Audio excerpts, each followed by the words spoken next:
cierto. Sin embargo, a pesar de las restricciones de caja que tiene el gobierno, está tomando la iniciativa, porque de alguna manera está quedando claramente de manifiesto que la actividad económica ha bajado, y ha bajado porque el sector privado, ¿no es cierto?, ha también postergado inversiones a raíz de una serie de hechos que vamos a analizar. Y yo te quiero mostrar la siguiente gráfica, y quiero que lo vean también los televidentes, para ver lo que ha pasado con, específicamente con la inversión, con el gasto del sector público y también con el Producto Interno Bruto. ¿Qué conclusión puedes sacar, por ejemplo, de esa gráfica? Si nosotros vemos la gráfica, vemos que a partir del 2013, a finales del 2013, la inversión cae de manera importante, y junto con la inversión caen el consumo privado y el producto. El Producto Interno, por cuestiones de contabilidad, se compone de consumo, inversión, gasto fiscal y exportaciones netas. Entonces, si tenemos que la inversión cayó, la demanda interna también está cayendo, vamos a tener que es natural que el Producto Interno Bruto caiga. Entonces, ¿qué es lo que necesitamos? Que los otros componentes también suban. Tenemos que las exportaciones no tenemos mucho que hacer. Las exportaciones no van a subir. ¿Qué es lo que debería subir para contrarrestar esta caída que viene de los sectores privados? Tiene que ver más que nada con aumentar el gasto. Si el gobierno no tuviera este colchón que ha generado a partir de la política de gasto estructural, que es una historia un poco más larga, no sé si tengamos tiempo hoy día, pero si Chile no tuviera la espalda económica que tiene, tendría el problema que ha tenido Europa. Ante una crisis, solo para cerrar la idea, ante una crisis, Chile tiene algo de holgura para salir a gastar. Chile tiene algunos ahorros que le permiten enfrentar la crisis, y ante la caída del consumo y la demanda interna, salir a compensar esto con gasto fiscal. O sea, para que nos entendamos y para que también lo pueda percibir el televidente. En este momento existen tres grandes sectores en la economía: sector privado, sector público y sector externo. De esos tres sectores, veamos lo que está pasando en términos prácticos. Ha caído el sector externo fundamentalmente por lo que tú señalabas, producto del baja el precio del cobre, la situación china, etc. Ha caído también, por problemas de expectativa, el sector privado.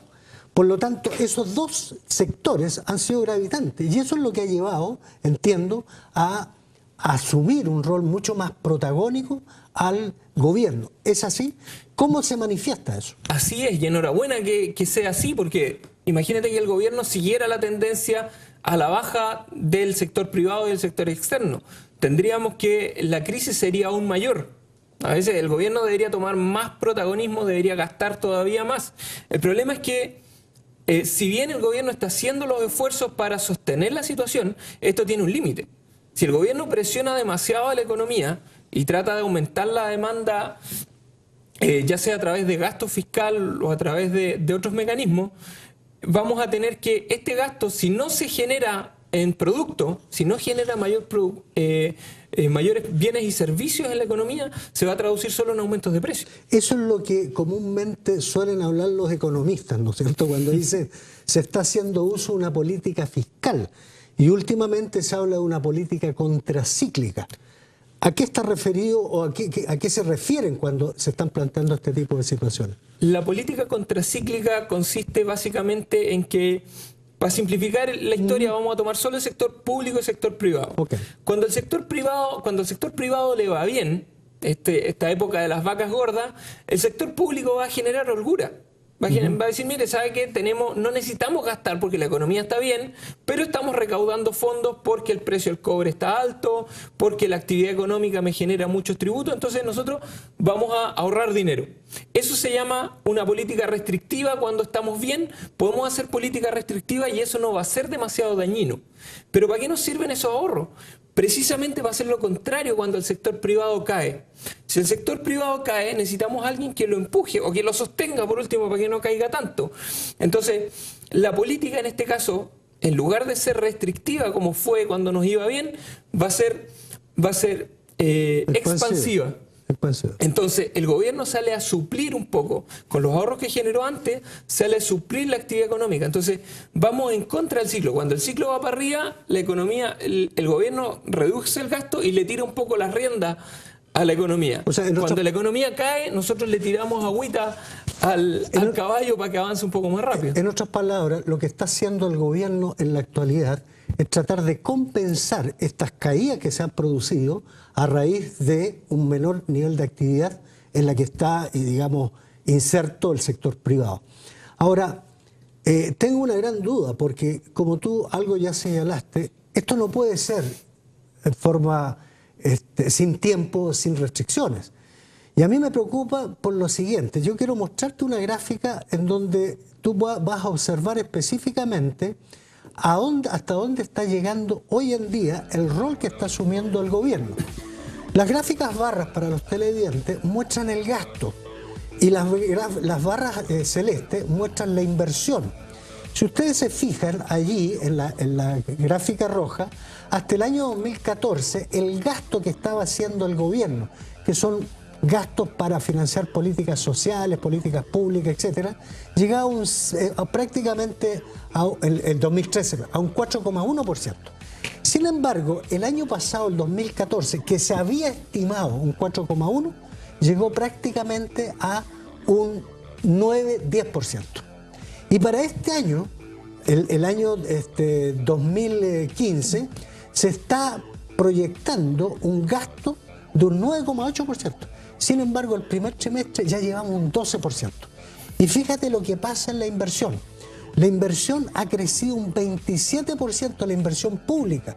Fíjate que el año 2011 alcanzó un 9%, el año 2012 alcanzó un 0,8% y ahora nos disparamos a un 27%. ¿Explica esto lo que tú me acabas de decir, ese rol protagónico que estás asumiendo y en qué se manifiesta?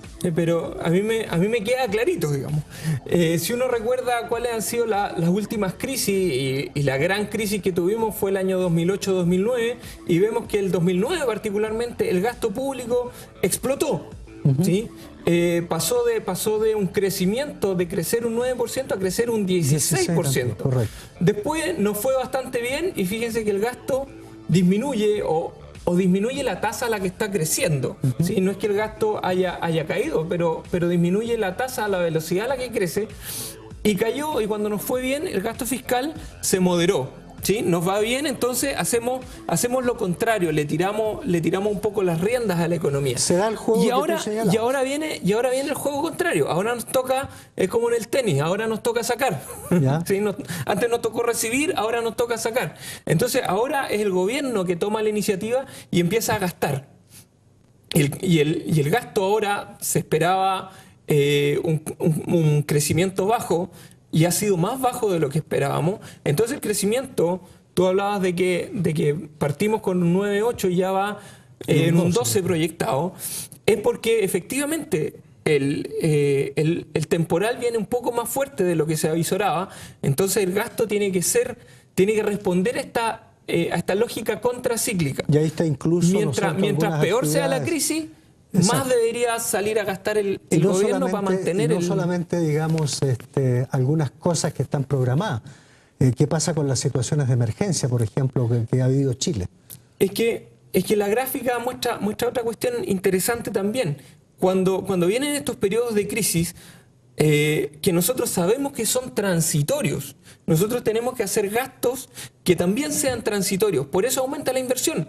Hacer un camino, a construir un estadio, es un gasto que se realiza por una vez que se terminó la carretera, se terminó el estadio, vamos a tener que ya no necesitamos gastar más, por lo menos el gasto de mantención de ese tipo de cosas no es un gasto demasiado elevado. ¿Y si yo hago políticas sociales... ¿Qué pasa con las catástrofes a las que se ha visto enfrentar? Las catástrofes son exactamente lo mismo, son catástrofes transitorias, nos obligan... van a disminuir la actividad porque le pegan al aparato productivo, pero necesitan que alguien las salde. Ese gasto adicional va a ser gasto transitorio. Lo que nos debería preocupar cuando miramos el horizonte en el largo plazo debería ser aquellos gastos y aquellos ingresos que son permanentes. Ok, me parece estupenda la explicación. Ahora yo te quiero llevar a otra cosa. Casos emblemáticos que hoy han concitado la atención de todo el mundo, de toda la ciudadanía. Caso Penta, caso Cabal, caso Soquimich. ¿Tú crees que este tipo de situaciones que se están presentando hoy, con todo el cuestionamiento que existe respecto del sistema de financiamiento de las campañas políticas, están afectando al empresario o a los inversionistas como ellos lo han planteado? Yo creo que una crisis de confianza se traduce en una confianza en los negocios también.